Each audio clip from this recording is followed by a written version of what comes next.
ओम नमो भगवते वासुदेवाय नमः। जय श्री राधे कृष्णा। दोस्तों, कैसे हैं आप सब? आई होप कि आप सभी अपनी लाइफ में खुश हों।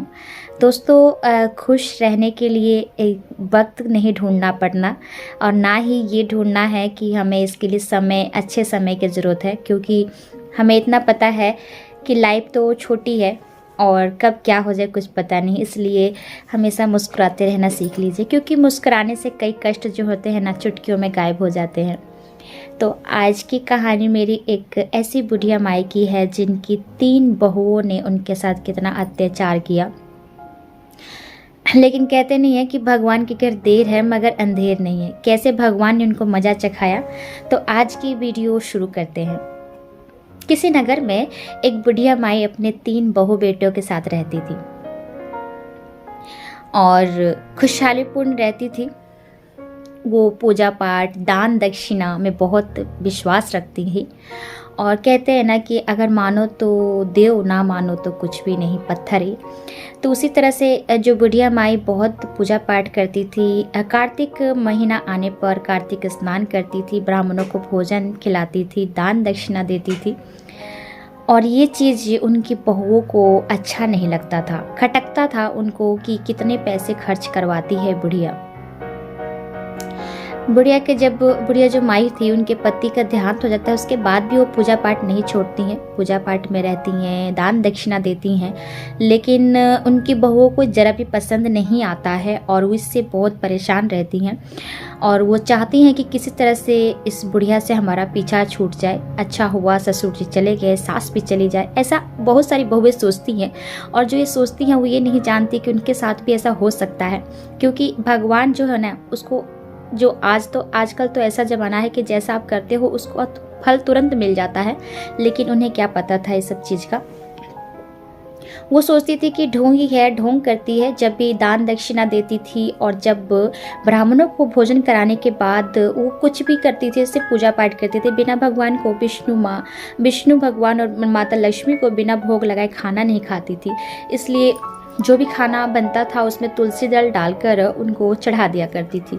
ये चीज़ ना बहुओं को अच्छा नहीं लगता था। जब प्रसाद, कार्तिक स्नान करने के बाद, जब ब्राह्मणों को भोजन कराने के बाद जब वो प्रसाद बांटती थी ना, तो बहुओं को जब प्रसाद देती थी, बाकी जितने आसपास के लोग थे सभी उसको पसंद करते थे, सिवाय उसके 3 बहुएं के।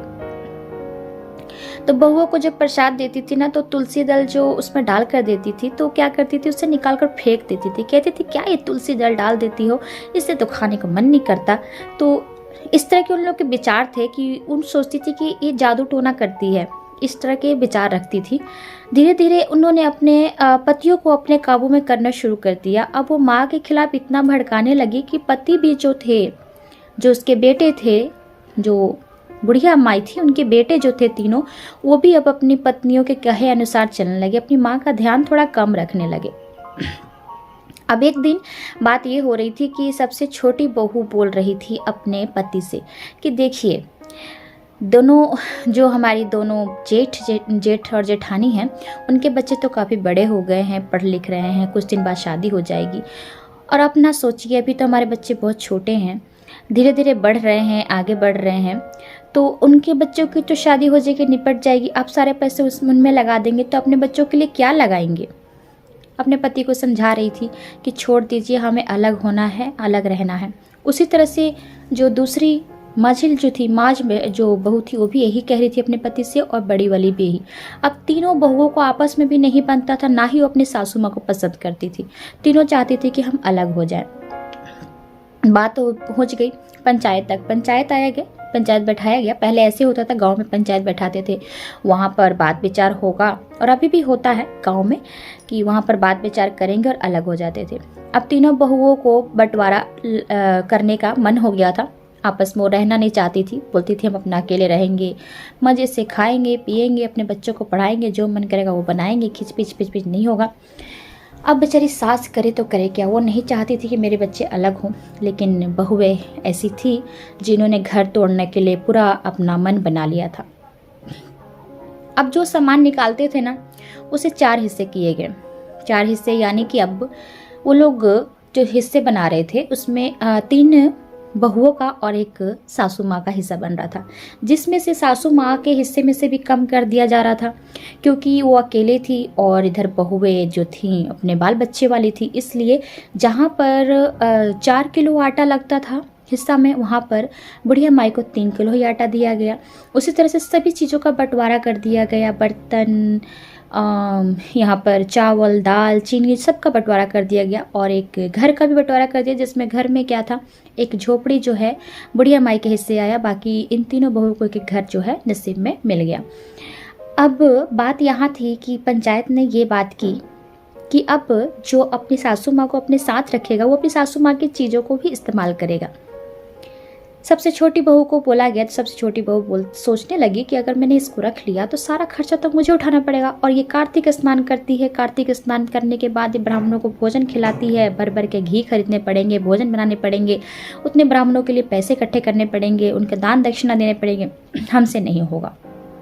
वो डायरेक्ट मना कर देती है कि नहीं जी, हमारे इतनी औकात नहीं है, हमें अपने बच्चों को देखना है।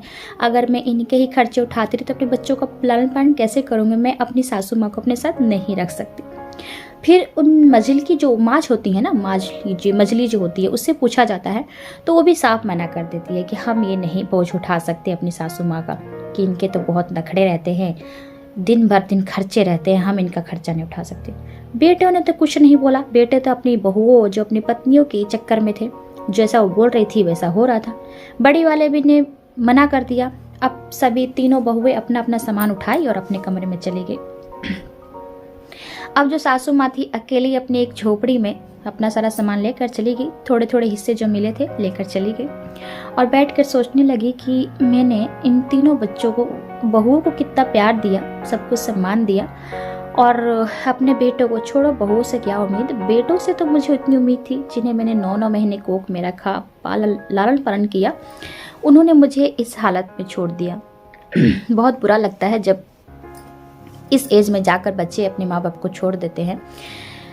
तो माँ यही बैठकर सोच रही हैं, अब मैं क्या करूँ, कैसे खाना बनाऊँगी, कैसे क्या करूँगी, मेरी तो इतनी एज हो गई है कि मैं खाना भी नहीं पका पाऊँगी, कैसे रहूँगी, क्या करूँगी।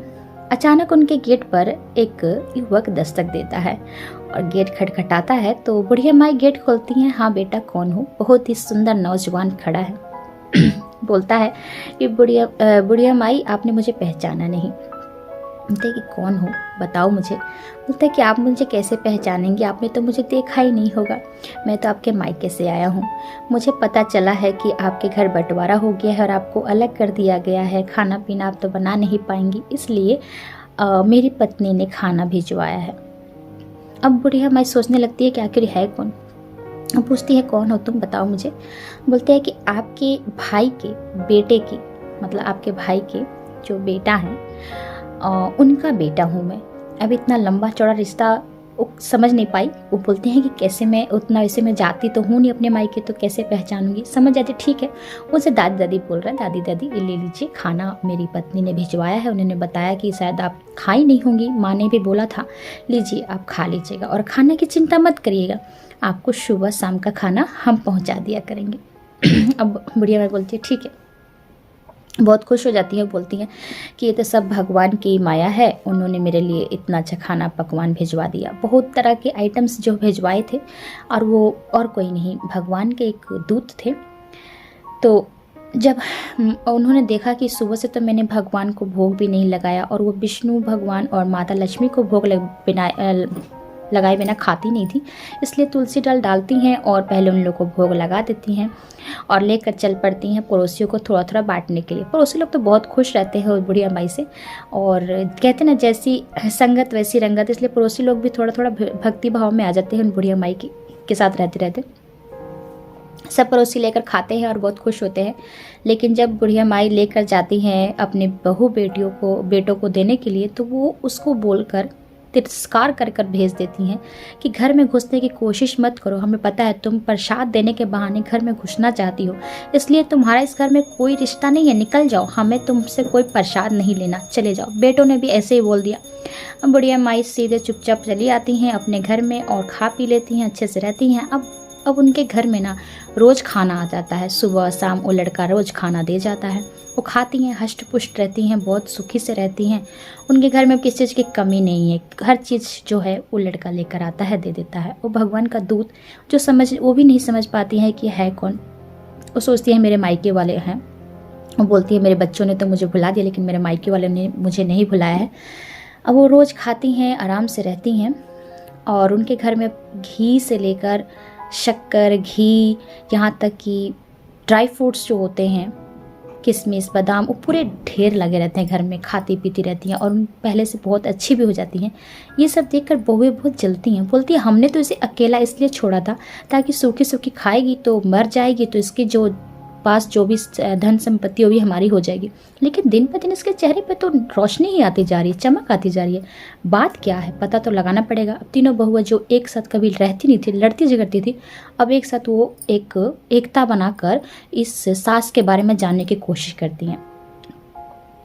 धीरे धीरे कार्तिक का महीना आ जाता है। अब सासू माँ जो बुढ़िया माँ होती हैं, गांव वालों से पूछती हैं कि किस किस को कार्तिक स्नान करने चलना है, मुझे जाना है। तो बहुत सारे गुट बन जाते हैं, क्योंकि वो बुढ़िया माँ को बहुत पसंद करते हैं। और अब वो बुढ़िया माँ बोलती हैं कि इस बार तो मैं बहुत अच्छे से नहा कर आऊँगी, क्योंकि मुझे इस पर किसी चीज़ की चिंता नहीं है, ना बच्चों की चिंता है, ना किसी की चिंता नहीं, क्योंकि तुमने तो मुझे घर से निकाल दिया, अब तो मैं अकेली हूँ, आराम से जाऊँगी, स्नान कर आऊँगी। वो चली जाती हैं स्नान करने, और इधर तीनों बहुएं अपना चाल शुरू कर देती हैं, पता लगाने के लिए कि आखिर बुढ़िया माई के घर में है क्या जो खा पीकर इतने तंदुरुस्त रह रही है। चलो पता लगाते हैं। घर के अंदर घुसती हैं, झोपड़ी के अंदर, तो ये क्या, इतने सारे घी के डब्बे, इतने सारे किशमिश, बादाम, चावल, दाल, सबसे घर भरा पड़ा है, और आराम से बुढ़िया खा रही है। अब ये तीनों के मन में जो है ना बैर चलने लगा। अब बड़ी बोलती है कि मैं तो घर से हमेशा बाहर रहती थी, काम काज के सिलसिले में हमेशा गाय और भैंस के लिए चारा लेने, तो मैं कैसे देख पाती कि बुढ़िया हमारे घर से इतना कुछ चोरी कर लेती है। इसे पता था कि हम लोग अलग होने वाले हैं, और इसने इसीलिए सब अपना चोरी करके रखा था। इसकी झोपड़ी में तो मैं कभी देखने भी नहीं आती थी कि क्या करती है। जो माजली होती है वो बोलती है हाँ मैं भी तो घर में नहीं रहती थी, उतना बाहर ही रहती थी, बाहर के काम काज दिखती थी, इसलिए मैंने भी नहीं देखा। अब छोटी बोलती है कि हाँ मैं तो रसोई में रहती थी, लेकिन बच्चे हैं, बच्चों के ध्यान में मैंने देखा नहीं होगा, हो ना हो ये सारा सामान जो हमारी सासू माँ है वो चोरी कर यहाँ पर रख देती थी, घी हो, इससे कि इसको पता था कि हम अलग हो जाएंगे तो इसका साथ छोड़ देंगे, तो ये अपना आराम से बनाएगी, खाएगी, और अपना देखो कितने हष्ट पुष्ट हो गई है। अब तो वो जो बहुएं हैं ना तीनों अपने बच्चों को बुलाती हैं, सारा सामान उठवाती हैं और खुद खाती हैं, बच्चों को खिलाती हैं, और कुछ घर में भी ले जाती हैं। बहुत सारा बैठ के खाने लगती हैं, खाती कहती है हम भी तो खाएं, ये खा के इतना चमका रही है अपना फेस, अपना चेहरा, तो हम भी तो चमकाएं। और बच्चों से आधा सामान घर भिजवा देती है, बच्चों को भी खाने देती है। खाते खाते अचानक क्या होता है, वो तीनों एक किस रूप में बदल जाती हैं, एक बिल्ली का रूप पकड़ लेती हैं तीनों। बच्चे सब देख रहे हैं कि हमारी माँ जो है बिल्ली बन गई हैं। वो चिल्लाने लगते हैं माँ आप लोग को क्या हो गया, क्या हो गया, सारे बच्चे चिल्लाने लगते हैं तीनों के। वो लोग भी सोच रहे हैं अब क्या हम करें, हम तो बिल्ली बन गए हैं। घर जाते हैं तो उनके जो पति होते हैं उनको बाहर निकालते हैं, तो वो रोती हैं। तो बच्चे बताते हैं कि हमारी माँ है जो बिल्ली बन गई है, इनको घर से मत निकालिए। तो बच्चों से सब जानकारी मिल, बच्चे तो सब देखते होते हैं, तो बच्चों से पूछते हैं कि आखिर क्या हुआ था बताओ। तो बच्चे बताते हैं कि वहाँ पर दादी के सारे सामान निकाल रही थी और तभी खाने के बाद इनका ये हाल हुआ है।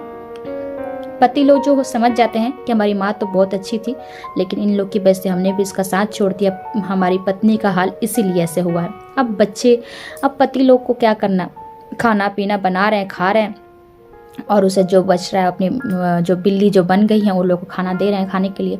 दिन रात बिल्ली अब घर में इधर से उधर घूम रही हैं, लेकिन अब अपने असली रूप में आना चाहती हैं, आ नहीं पा रही हैं। इधर बुढ़िया माई आराम से स्नान कर रही हैं, 8 दिन बिता दिए हैं, और बच्चे वहाँ इंतज़ार कर रहे हैं कि कब दादी आएंगी और हमारी माँ को ठीक करेंगी, कब बेटे इंतजार कर रहे हैं कब हमारी माँ आएगी और हमारी पत्नियों को ठीक करेगी, क्योंकि वही बता सकती है कि कैसे ठीक होगी। और यहाँ पर बुढ़िया माँ आराम से कहती हैं कि अब मुझे किसी चीज़ की चिंता नहीं है, क्योंकि मैं आराम से यहाँ स्नान करूँगी, क्योंकि मेरे तो कोई बच्चों ने तो मुझे घर से निकाल दिया, मैं अकेली हूँ। मुझे इस बार बहुत अच्छा लग रहा है, आनंद से स्नान कर रही हूँ, क्योंकि हमेशा आती थी तो अपने बच्चों की चिंता में चली जाती थी, लेकिन अब चिंता की कोई बात नहीं है। तभी जो गांव के लोग होते बोलते हैं, माई अब घर चलिए, मानते हैं कि आपके बच्चों ने आपका साथ छोड़ दिया, लेकिन आप उनको मत भूलिए, आपके पोता पोती हैं, उनको तो देखने का मन कर रहा होगा।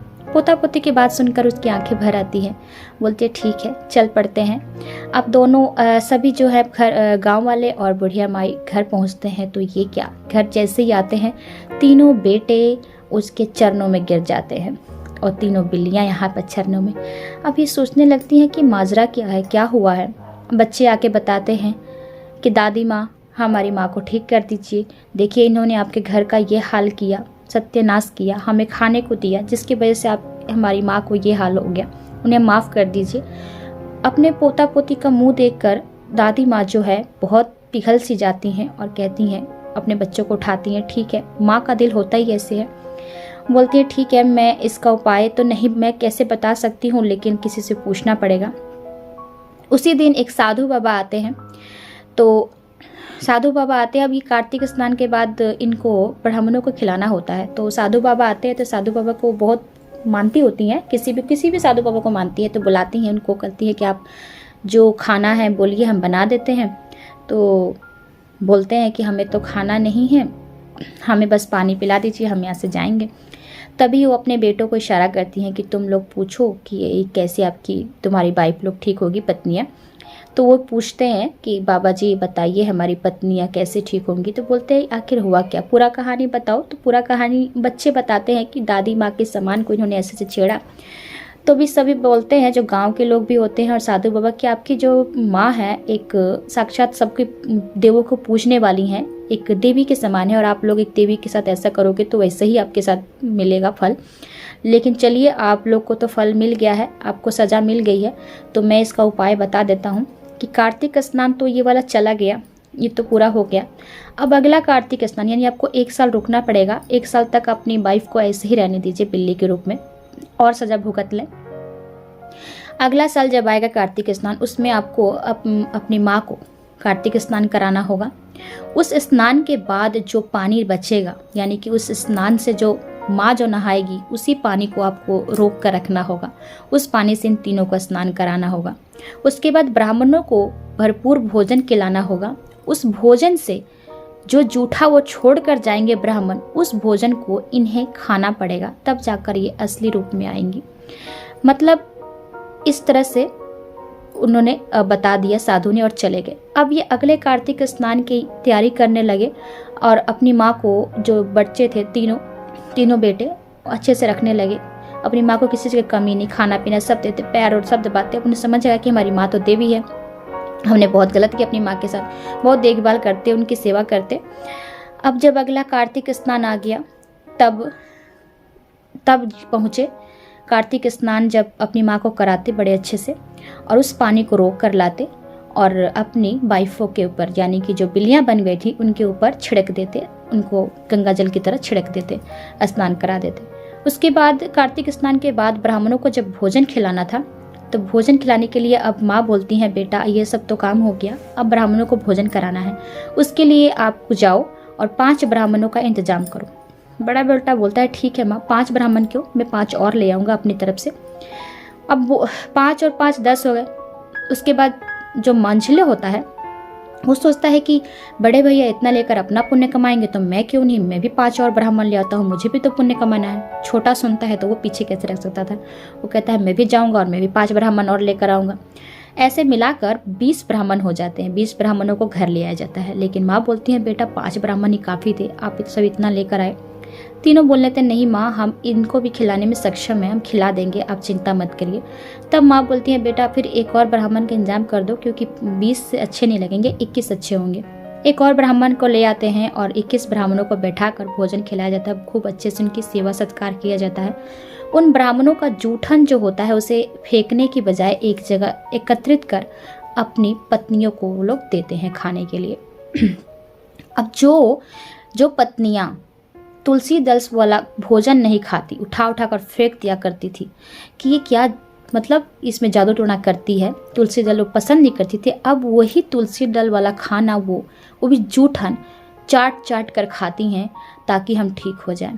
खाने के बाद वो अपने असली रूप में आ जाती हैं और असली रूप में आते अपनी सासू माँ के चरणों में जाके गिर पड़ती हैं और माफ़ी मांगती हैं। माँ, हमसे बहुत बड़ी गलती हो गई, हमने आप पर कितने आरोप लगाए, कितने आपके साथ छल किए, कपट किए, आपको क्या क्या कह दिया।